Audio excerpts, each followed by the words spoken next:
A big hello to everyone watching. My name is Alex, and you are on the Classic Cars Roast channel. All right, let's pull the covers off a controversial one. 1960 Cadillac Deville. This car has become a legend in its own right, but for all the wrong reasons. The market is buzzing right now. Yes, the big iron market is really heating up, and you can bet your bottom dollar that this classic is right in the thick of it. But let me tell you, you better know what you're getting into if you're thinking about buying one of these land yachts. To put things into perspective, you could see auction prices shooting up from $20,000 to over $60,000, and for what? A glorified piece of iron that might have been used as a glorified boat anchor in its former life. The sheer absurdity of these prices is mind-boggling, especially considering the original charm is often long gone. If you find one with low mileage, like a shocking 97 miles or even 3,900 miles, sure, it's tempting. But remember, it's only original once. These cars are not just nostalgic. They represent a bygone era of automotive ambition that has been tragically diluted over the decades. First impressions? The exterior is a mixed bag. Sure, those subtle, vertically split bumpers and smaller tail fins have their own flair, but it's like putting lipstick on a pig. The grille, with its fewer and slimmer bars compared to its predecessor, tries to scream sophistication, but all I hear is a whimper of mediocrity. And let's talk about the colors. Who in their right mind thought aspen green was a good idea? It's almost as if the designers were trying to make a statement, but ended up just making a mistake. Step inside, and you're greeted by a symmetrical dashboard that feels like it should be in a museum rather than a car. The two-spoke steering wheel is reminiscent of an era when cars were meant for cruising, not cornering. And those bench seats? They might have been plush back in the day, but let's face it, they're about as supportive as a wet noodle. Power windows and optional air conditioning might seem like a luxury, but they also come with a side of electrical issues, aging wiring that could lead to some truly shocking malfunctions. So, what's the final verdict?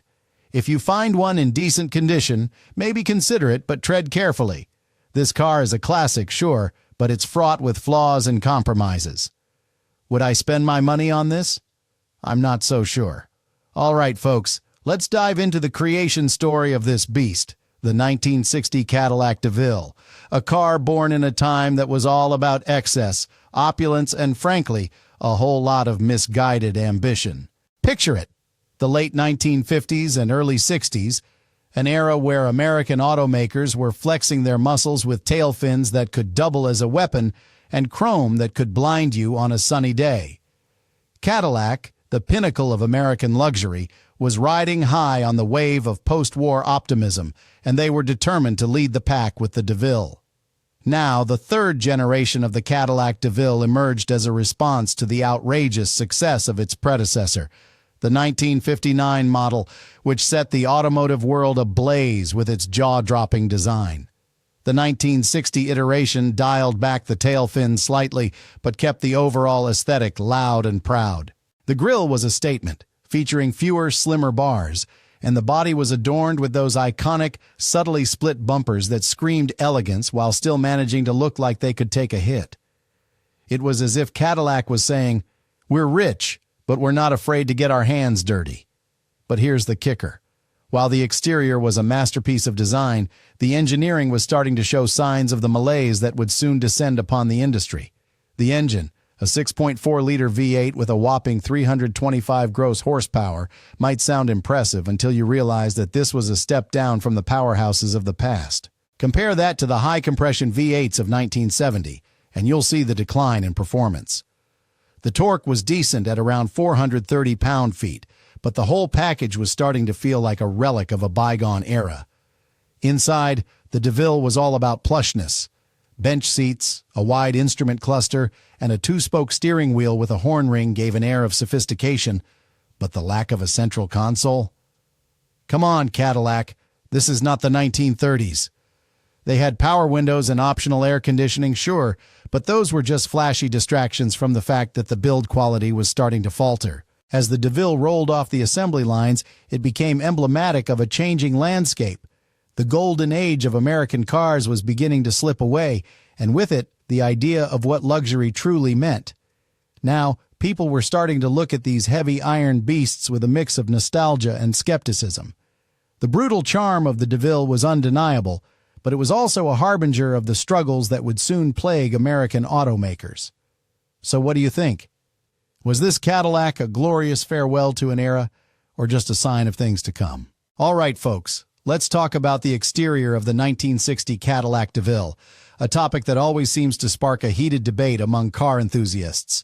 You might think you know it all, but hold on to your seats because I'm about to unleash a truth bomb. First off, the colors. Cadillac really threw down the gauntlet here with a palette that includes aspen green, Pompeian red, and Olympic white. Now, these names sound elegant, but let's be real. They're just lipstick on a pig. Sure, the shades are pretty enough, but the overall design is where it starts to unravel. The body lines, they're about as subtle as a sledgehammer. Compared to the dramatic tail fins of 1959, these fins are practically a whisper. The front end comes with integrated dual headlights, which could have been a slick touch, but instead, it feels like they were forced to compromise. The grille has a horizontal theme with slimmer bars, but it's not enough to distract from the fact that it looks like it's trying too hard to be sophisticated without delivering any real style. Now, the bumpers.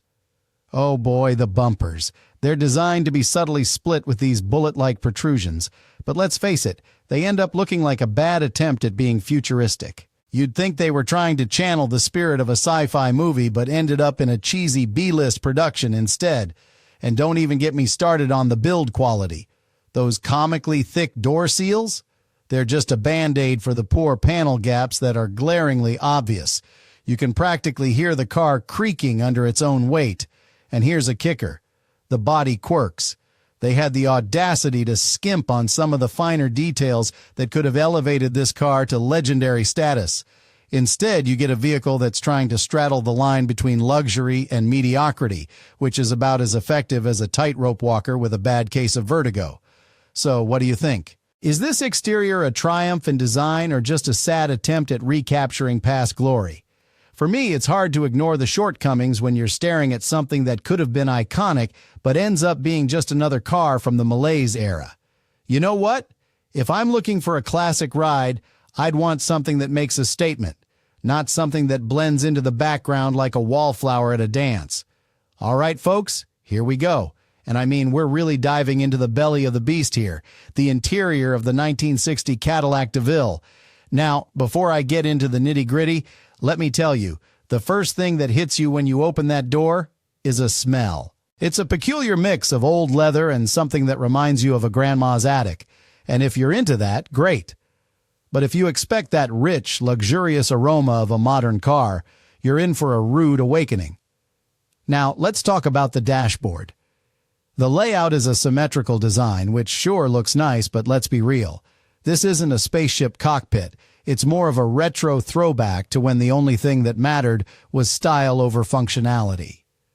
The wide instrument cluster sits there like it's on display at a museum. But with all the aged wiring, good luck getting accurate readings. The two-spoke steering wheel with a horn ring? It's an iconic design. But you'll be wrestling with it more than you should if you want to navigate those turns. Oh, and speaking of turns, remember that handling I mentioned earlier? This dashboard isn't going to help you with that. Comfort-wise, it's a mixed bag. You've got bench seats draped in either leather or patterned cloth that scream luxury, but don't get your hopes up. If you're over 6 feet tall, you might find yourself feeling a bit cramped. And there's no central console. What were they thinking? You want to pull up in style, but where do you put your drink? In the passenger's lap? Oh, and the power windows and seats were revolutionary at the time, but they aren't exactly reliable anymore. Expect electrical issues that'll leave you yanking at those window cranks like you're in a horror movie. Now, if you're lucky enough to find one with air conditioning, pat yourself on the back. But if it's not working, you might as well be driving a sauna on wheels. And let's not even get into those common rust spots on the trunk floor and rear quarter panels that will haunt you like a ghost in the night. So, what do you think? Is this interior a nostalgic treasure or just a crumbling relic? Honestly, if you find one in good shape, you might want to think twice. Because for me, I can't overlook the blend of faded glory and potential electrical nightmares. Would I buy one? Only if it had a perfect interior and a price that makes sense. But be warned, folks, this isn't just a ride, it's a commitment. All right, folks, it's time to dive deep into the heart of the beast, the engine of the 1960 Cadillac Deville. Now, if you think about the power plants of the golden era of American muscle, the Deville's 6.4-liter V8 engine, flexing its 325 gross horsepower, might sound impressive on paper. But don't let that fool you. The reality is more sobering. When you break it down, the torque output, which is around 430 pound-feet, is decent. But let's be real here.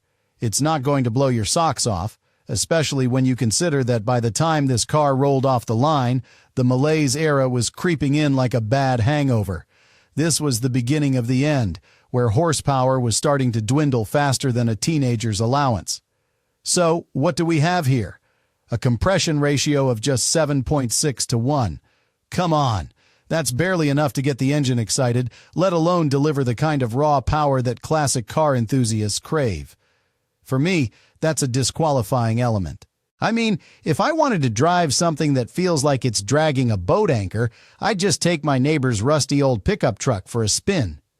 And let's talk about the transmission, because this is where the Deville shines a little. It comes equipped with the Hydra-Matic automatic transmission, which, let's face it, is no turbo Hydra-Matic 400, the best automatic transmission ever built.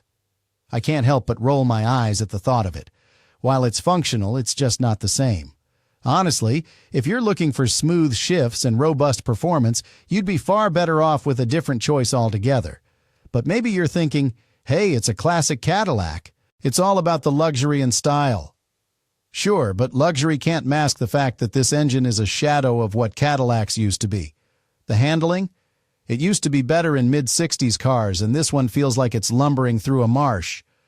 If you look at the performance numbers, 0 to 60 in approximately 10.5 seconds and a quarter mile in around 18 seconds, you'll see that the Deville is not winning any races. It's more like a leisurely cruise down memory lane than a trip to the finish line. So, if you're thinking about adding this beauty to your collection, remember, it's only original once. If you find one in good condition, you might be tempted. But just be prepared for the reality check that comes with that engine.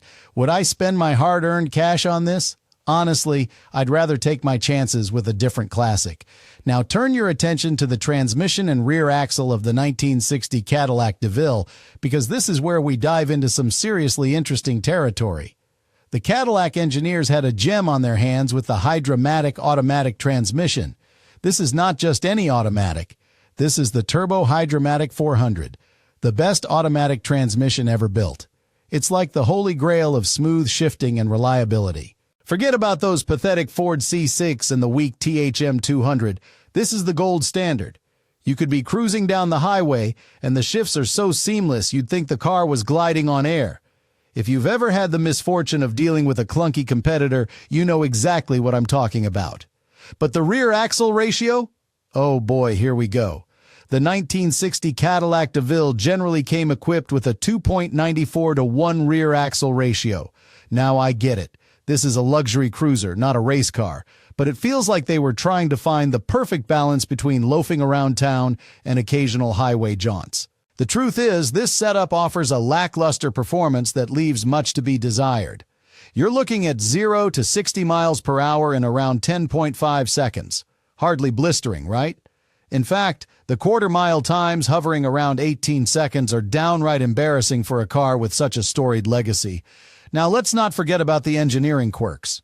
While the Turbo Hydra-Matic 400 can be praised for its craftsmanship, the rear axle might not evoke the same kind of awe. It's like the engineers threw in a decent transmission but skimped on the rear axle details. Sure, it gets the job done, but at what cost? For a car that screams luxury, the lack of imagination in the rear axle design feels like a betrayal. And if you think the drivetrain is where the fun ends, think again. These vehicles are notorious for mechanical weak points. You might find yourself dealing with overheating issues if the cooling system isn't meticulously maintained. Timing chain wear? Don't even get me started. It's as if Cadillac was saying, hey, we know you're paying for luxury, but we're going to make you work for it. So what's the takeaway? The transmission is a marvel, but the rear axle feels like a missed opportunity. If you want a luxury cruiser that's actually fun to drive, you might want to look elsewhere. But hey, if you love the idea of owning a piece of automotive history, maybe you can overlook these shortcomings. Would I buy one? Only if I could get it for a steal, but I wouldn't be holding my breath. Now, if you thought the engine was a disaster, brace yourself for what lies beneath the surface with the suspension, brakes, and overall handling of the 1960 Cadillac Deville. This car is a classic example of what happens when manufacturers stop caring about performance and start focusing on luxury. The Deville might have been designed to glide like a phantom, but the reality is more like a lumbering behemoth that struggles at the first hint of a curve. Let's kick things off with that suspension.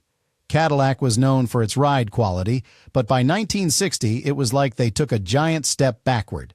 The front suspension uses a coil spring setup that was supposed to provide comfort, but instead feels like you're driving on marshmallows. Sure, it absorbs bumps, but good luck trying to maintain any semblance of control when you hit a corner. For me, a car should feel planted, not like it's floating down a river. The rear end is even worse, with leaf springs that scream cheap fix instead of luxury ride. Anyone who thinks this setup handles well is probably still using training wheels. Now, what about the brakes? Here we go. Drum brakes all around. I mean, come on. For a car that's supposed to be the pinnacle of luxury, drum brakes are just pathetic.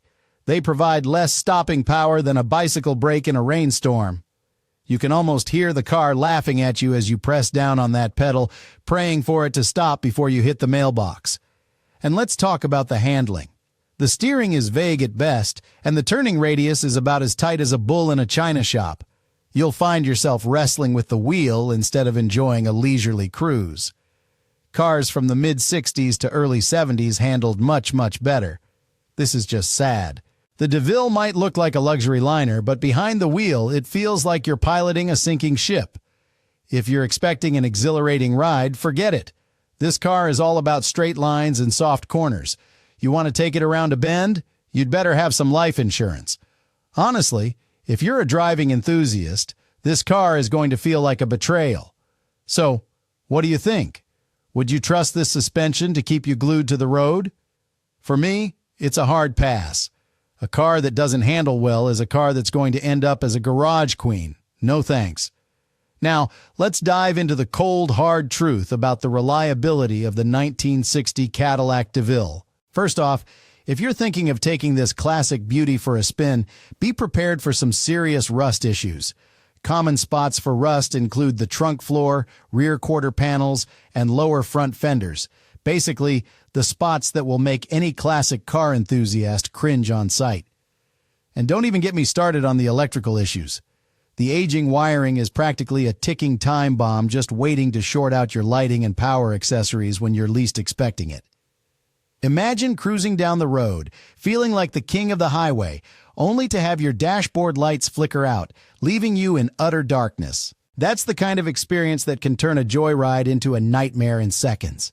Now, performance-wise, it's not exactly setting the world on fire. With a 0 to 60 time of about 10.5 seconds, you might as well be watching paint dry. Sure, it's a Cadillac and it's got that classic style, but the mechanical weak points are glaring. If the cooling system isn't maintained, you're looking at potential engine overheating, and the timing chain wear is just another nail in the coffin of reliability. So what's the verdict? If you find one of these beasts in good condition, originality is key, folks. Snag it. But hear me loud and clear. It better not have been repainted, and if those door seals are comically thick, run for the hills. I can't stress enough that it's only original once. The market for big iron is heating up, with auction prices ranging from $20,000 to over $60,000, depending on condition and authenticity. At the end of the day, if you're a true classic car lover with a soft spot for the brutal charm of this era, the 1960 Cadillac Deville can be a worthy addition to your collection, if you're willing to deal with its quirks and flaws. Would I spend my hard-earned money on one? That's a loaded question. If it checks all the boxes in terms of originality and condition, I might just pull the trigger. But remember, if you're not up for the maintenance and the potential for rust issues, it's probably best to keep your distance. So, is this car a classic dream or just a rusty old nightmare You tell me. If you like this video, don't forget to subscribe to my channel and give it a like. Leave your comments and impressions. Your opinion is very important to me. Until next time.